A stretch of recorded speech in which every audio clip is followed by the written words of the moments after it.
Assalamualaikum warahmatullahi wabarakatuh. Selamat pagi anak-anak hebat semuanya. Semoga pada pagi hari ini kalian tetap dalam keadaan sehat walafiat. Yang sakit segera sembuh. Yang kalian yang masih sehat tetap jaga kesehatan. Jangan lupa selalu pakai masker ketika keluar rumah. Jangan lupa cuci tangan. Dan selalu berpikir positif. Baik anak-anak, pagi ini kita bertemu lagi dalam pembelajaran daring. Masih dalam tema 1, selamatkan makhluk hidup, namun kita beralih ke subtema 2, yaitu hewan sahabatku. Sebelum belajar, ada baiknya kita berdoa. Mari kita berdoa. Berdoa mulai.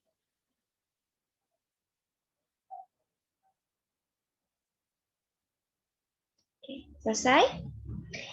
Silakan sebelum belajar siapkan buku tulisnya, buku cetak tema 1, pulpen, dan sebagainya. Ya, siap untuk belajar pada hari ini. Oke, langsung saja silakan anak-anak untuk dibuka buku cetak tema 1 pada subtema 2, yaitu di halaman 62. Ya, hewan sahabatku. Nah, coba di situ dibaca yang ada tulisannya. Apakah kamu penyayang hewan? Nah, apakah kamu penyayang hewan? Apakah kamu memiliki peliharaan hewan di rumah kamu? Misalkan seperti kucing, ayam, bebek, dan yang lain-lain. Apakah punya? Nah, semua makhluk hidup itu perlu untuk dirawat atau disayangi. Supaya apa? Agar mereka dapat tumbuh dengan baik. Lalu, apa saja manfaat yang diperoleh manusia dari hewan? Nah, oke, selanjutnya. Manfaat hewan bagi manusia bisa dijadikan sebagai sumber makanan. Nah, pasti kalian sudah tahu kalau ini ya. Misalkan daging sapi, daging kambing, daging domba, daging ayam. Bisa diolah menjadi sumber makanan ya. Lalu bisa dijadikan obat. Misalkan seperti cacing. Itu bisa dijadikan sebagai obat tipes. Tahu ya anak-anak? Lalu yang selanjutnya bisa dijadikan sebagai bahan pakaian. Misalkan ini dari kulit domba. Bisa dijadikan jaket ya. Jaket bulu tuh. Lalu dapat diambil tenaganya. Nah, ini misalkan kerbau atau sapi. Diambil tenaganya untuk apa? Untuk membajak sawah. Jika tidak ada traktor untuk membajak sawah. Lalu bisa dijadikan sebagai bahan untuk membuat kerajinan. Nah, ini misalkan dari kulit sapi, kulit kerbau, atau kulit kambing. Ya, dikeringkan lalu dijadikan kerajinan, kemudian dijual sehingga bermanfaat bagi manusia. Nah, apakah kalian tahu apalagi manfaat hewan bagi manusia? Coba yang selain Ibu sebutkan di sini. Kalau kalian tahu, bisa dituliskan pada buku catatannya. Nah, Ibu ingatkan sekali lagi anak-anak, materi yang Ibu tampilkan di video ini silahkan dicatat di buku catatan tema. Jangan hanya dilihat saja, tapi juga dicatat. Paham ya? Nah, lalu selanjutnya di halaman 62 itu jenis-jenis hewan di negara Asia Tenggara. Nah, itu coba dilihat kotak yang bawah, itu ada gambar gajah. Nah, itu adalah gajah putih. Nah, biasanya gajah putih itu dianggap suci oleh beberapa negara di Asia Tenggara, seperti negara Myanmar, Kamboja, dan Thailand. Nah, lalu di Indonesia sendiri, nah banyak sekali hewan-hewan yang dilindungi di negara Indonesia ya, yaitu pasti kalian tahu ada badak bercula 1, harimau Sumatera, burung cendrawasih, dan masih banyak hewan-hewan yang dilindungi yang ada di Indonesia. Selain itu, Indonesia juga memiliki lautan yang sangat luas ya, dibandingkan dengan luas daratannya. Sehingga apa? Sehingga tersimpan potensi perikanan yang cukup besar, macam-macam, ada banyak sekali ikan yang ada di perairan atau laut Indonesia. Itu ada salah satunya ikan itu. Nah, di situ coba dilihat di bukunya. Ikan tuna adalah salah satu ikan yang paling banyak dicari di negara lain seperti Jepang, Amerika Serikat, dan Uni Eropa. Nah, sehingga biasanya hasil laut seperti ikan tuna itu diimpor. Maaf, maksud Ibu diekspor. Ekspor itu adalah pengiriman barang dari negara satu ke luar negeri. Misalkan dari Indonesia tadi ke Amerika atau dari Indonesia ke Jepang. Itu disebutnya ekspor. Ya, pengiriman barang dari dalam ke luar negeri. Sedangkan kalau dari luar negeri ke dalam, misalkan dari Malaysia ke Indonesia, itu disebut dengan impor. Tahu ya? Lalu di kotak yang ketiga itu ada burung takurdahan namanya. Nah, ini adalah hewan yang dilindungi dan hidup di negara Malaysia. Nah, masih banyak sekali hewan-hewan yang ada di negara-negara Asia Tenggara. Kalian boleh sekali mencari informasinya melalui internet. Jadi HP itu tidak hanya untuk main game, tetapi juga untuk belajar, untuk kalian cari informasi-informasi lainnya, seperti apa aja sih hewan-hewan yang ada di negara Asia, seperti di Brunei Darussalam, itu ada apa saja. Lalu di Singapura, itu ada hewan-hewan apa saja sih? Silakan kalian bisa cari informasinya melalui internet, ya. Nah, lalu yang selanjutnya, bagaimana cara hewan berkembang biak? Nah, mari kita pelajari hari ini. Ya. Berkembang biak itu artinya melestarikan jenisnya. Nah, sebagai makhluk hidup, hewan juga berkembang biak. Lalu bagaimana caranya? Nah, perkembangbiakan hewan ini dibagi menjadi 3, yaitu ovipar, vivipar, dan ovovivipar. Nah, ketiga perkembangbiakan ini disebut dengan perkembangbiakan generatif. Masih ingat? Minggu lalu kita sudah membahas tentang perkembangbiakan generatif. Sudah dicatat belum di bukunya? Ya, perkembangbiakan generatif pada tumbuhan minggu lalu, dan sekarang kita belajar perkembangbiakan generatif pada hewan. Masih sama, yaitu sama-sama melalui perkawinan. Ya. Nah, untuk ovipar. Nah, ovipar ini adalah proses hewan berkembang biak dengan cara bertelur. Ingat ya, ini sudah Ibu cetak tebal. Bertelur, ini adalah ovipar. Nah, di sini ada ciri-ciri hewannya, yaitu tidak mempunyai kelenjar susu. Karena apa? Karena mereka tidak menyusui. Hewan bertelur itu tidak menyusui. Ya. Lalu, hewan ovipar ada yang menjaga telurnya dan ada yang tidak. Jadi ada yang ditunggu, ada yang dirami seperti ayam. Seperti apa lagi? Bebek dirami atau tidak ya? Nah, ya. Lalu yang selanjutnya, ada yang mengurus anaknya hingga dewasa, ada yang tidak. Lalu, nah hewan ovipar itu tidak memiliki daun telinga atau nggak punya kuping. Dan yang terakhir ada telur berada di luar tubuh induk. Ya. Itu adalah hewan ovipar, yaitu bertelur. Nih, contohnya ada angsa atau bebek. Nih, ada buaya. Buayanya juga bertelur ya anak-anak ya. Lalu ada ayam. Nah, ayam ini juga adalah hewan ovipar karena dia bertelur. Coba di sekeliling kalian, kalian pernah nemuin lagi nggak hewan apa lagi sih yang berkembang biak dengan cara bertelur atau ovipar ya? Lalu yang selanjutnya ada vivipar. Nah, vivipar ini adalah hewan yang berkembang biak dengan cara melahirkan. Seperti manusia ya, melahirkan ya. Nah, di mana sel telur yang ada di dalam tubuh induk itu dibuahi oleh sel jantan. Nah, ini sama seperti manusia, kemudian tumbuh menjadi zigot dan menjadi embrio. Zigot ini adalah calon bayi. Oke. Nah, hewan-hewan vivipar sendiri ini bermacam-macam untuk melahirkan anaknya. Misalkan Hewan kambing itu melahirkan anaknya atau mengandung anaknya sekitar 150 hari. Nah, baru bisa dilahirkan. Begitu juga dengan kucing, sapi, dan hewan-hewan yang melahirkan lainnya. Itu waktunya berbeda-beda. Lalu ada ciri-ciri hewan berkembang biak secara vivipar, yaitu dia memiliki daun telinga atau kuping ya, dia memiliki daun telinga. Lalu nih, mempunyai masa kehamilan setiap hewan berbeda-beda. Nah, maka dari itu, yang seperti Ibu sebutkan tadi, setiap hewan vivipar itu memiliki masa kehamilan dan akan melahirkan dengan waktu yang berbeda-beda.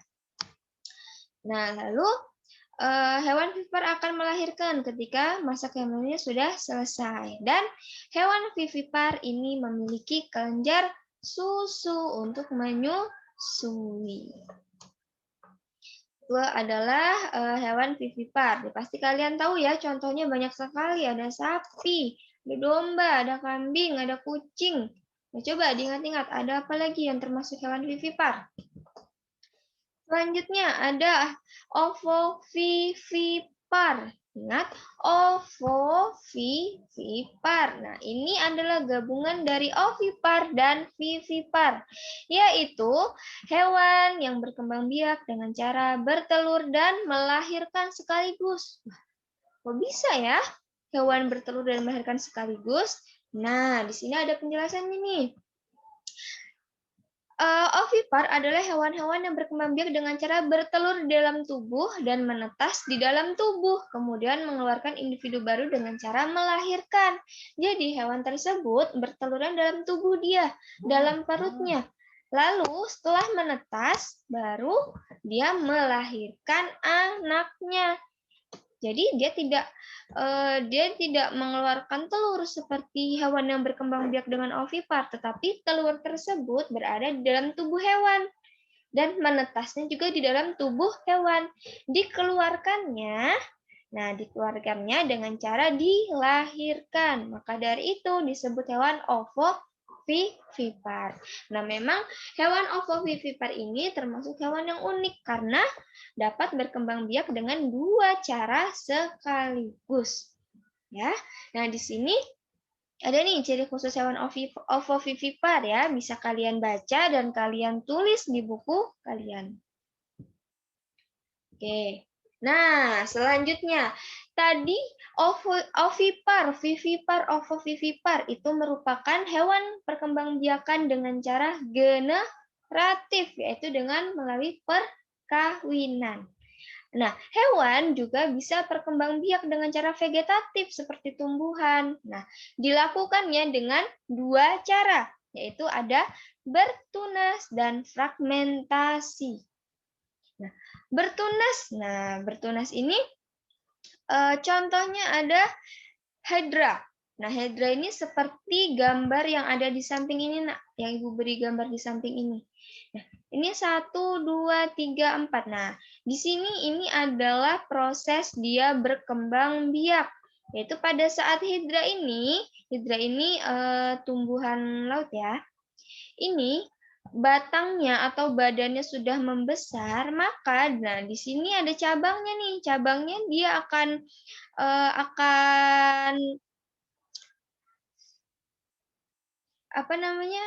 akan lepas dari badan induknya ya. Cabang ini akan lepas dari badan induknya atau dia akan jatuh. Maka yang Ibu lingkari dengan tanda panah ini, dia akan tumbuh menjadi tumbuhan yang baru. Nah, begitupun nanti seterusnya akan seperti itu. Dia memiliki cabang, lalu cabangnya akan lepas dari tubuh hydra ini sendiri. Maka dari itu, ini adalah proses perkembangbiakan vegetatif hewan dengan bertunas. Ya. Lalu ada fragmentasi. Fragmentasi itu ada membelah dirinya. Ya, di mana fragmentasi ini berasal dari tubuh induk yang terpotong. Nah, bagian terpotong ini akan tumbuh lagi hingga utuh kembali. Contohnya ada amoeba atau amoeba ya, sudah pernah dengar? cacing pipih, bintang laut, dan lain-lain. Nah, ini contoh yang warna pink ini adalah contoh cacing pipih. Nah, di mana cacing pipih ini akan melakukan fragmentasi atau membelah dirinya. Nah, sehingga setelah dia membelah dirinya seperti ini nih, nah yang bagian B, lihat di sini, ini akan menjadi tubuh baru. Tubuh baru yang secara utuh seperti ini. Nah, kemudian ketika dia ingin berkembang biak lagi, dia akan membelah diri nih menjadi 3 bagian. Coba dilihat nih, wah unik sekali ya fragmentasi ini ya di cacing pipih. Dia akan membelah menjadi 3 bagian. Nah, 3 bagian yang terpotong ini ada kepala, ada badan, dan ada ekornya. Ini akan membentuk tubuh baru. Nah, nantinya akan menjadi seperti ini lagi. Tubuh yang utuh seperti ini lagi. Nah, pada saat dia akan berkembang biak lagi, dia akan membelah diri lagi. Nah, seperti itu seterusnya. Itu adalah fragmentasi. Itu adalah perkembangbiakan hewan secara generatif dan vegetatif ya. Nah, selanjutnya nih. Kemarin anak-anak sudah menulis tentang penerapan nilai sila ke-1, ke-2, dan ke-3. Ibu harap masih ingat ya apa saja ya nilai-nilai yang ada di penerapan Pancasila ke-1, ke-2, dan ke-3. Nah, setelah itu di sini silakan dicatat ada penerapan nilai sila ke-4 Pancasila. Itu ada di halaman 76. Ada di halaman 76 pada buku tema ya, bisa dilihat. Nah, di sini pelaksanaan sila keempat yaitu tidak memaksakan keinginan, bermusyawarah, mengutamakan kepentingan orang banyak dan menjalankan keputusan yang telah disepakati bersama. Nah, sebagai warga negara dan warga masyarakat, setiap manusia, setiap warga Indonesia memiliki kedudukan, hak, dan kewajiban yang sama. Ya. Nah, untuk mengambil suatu keputusan, kita harus melakukan musyawarah. Misalkan dalam suatu rapat, dalam rapat itu membahas tentang kebersihan lingkungan di sekitar masjid atau ingin mendirikan pagar di sekitar atau di sekeliling masjid. Nah, seorang RT atau RW atau lurah di suatu desa atau di suatu tempat hendaknya melakukan musyawarah dengan masyarakatnya. Sehingga dia tidak mengambil keputusan dirinya sendiri, tetapi juga mendengarkan pendapat dari orang lain. Sehingga keputusan itu disepakati bersama dan sehingga menjadi keputusan yang utuh dan tidak ada salah paham di dalamnya ya. Nah, contoh lagi untuk penerapan nilai sila keempat Pancasila ini adalah pada saat kita berdemokrasi. Ya, pada saat pemilu. Nah, itu untuk apa? Untuk mengumpulkan suara dari rakyat Indonesia untuk memilih pemimpin. Nah, itu adalah salah satu contoh penerapan nilai sila keempat Pancasila. Intinya, di dalam sila keempat Pancasila ini, lakukanlah musyawarah dengan banyak orang, dengan orang-orang setempat, agar keputusan yang diambil tidak menjadi konflik atau tidak menjadi perdebatan. Nah, paham ya? Silakan bisa dicatat. Nah, selanjutnya, oke, di sini Ibu akan memberikan tugas kalian untuk tugas tema, yaitu rangkumlah di buku catatan temamu. Nah, perhatikan, kerjakan sesuai dengan perintah soal ya anak-anak ya. Rangkumlah di buku catatan temamu di halaman 67. Itu ada potensi ekonomi negara-negara ASEAN. Kalau minggu lalu sudah mencatat tentang kebudayaan, ya kebudayaan negara ASEAN, sekarang silakan catat potensi ekonomi negara-negara ASEAN dari halaman 67 sampai 70. Ya, yang rapih menulisnya agar bisa terbaca. Selanjutnya, kerjakan di buku PR. Nah, Ibu sudah bilang ya waktu pertemuan kita kemarin untuk catatan dan buku PR silahkan kalian pisah ya dan disampul. Dan ini dikerjakan halaman 75 dari nomor 1, 2, 3, dan 4. Nah, teks yang ada di buku ini kan ada teks nih di atasnya ya. Silakan kalian baca dulu untuk mengerjakan nomor 1 sampai nomor 4. Dan silakan dikumpulkan pada hari Senin besok tanggal 26 Juli 2021. Jadi masih ada hari ini dan hari Minggu untuk kalian mengerjakan tugasnya dan dikumpulkan di hari Senin. Ya, Ibu ingatkan lagi untuk tata tertib yang sudah kita buat pada pertemuan hari Rabu kemarin ya. Untuk pengumpulan tugas atau PR paling lambat atau maksimal 2 hari setelah Ibu tentukan kapan tugasnya atau PR-nya dikumpul. Oke, sekian dulu pembelajaran kita pada hari ini. Jangan lupa silakan ditulis materi yang ada di video pembelajaran ini supaya kalian bisa dibaca-baca lagi untuk belajar ya. Oke, sekian penjelasan dari Ibu di video pembelajaran hari ini. Semoga kalian tetap semangat dalam belajar, dalam mengerjakan tugas ya. Ibu akhiri, wassalamualaikum warahmatullahi wabarakatuh.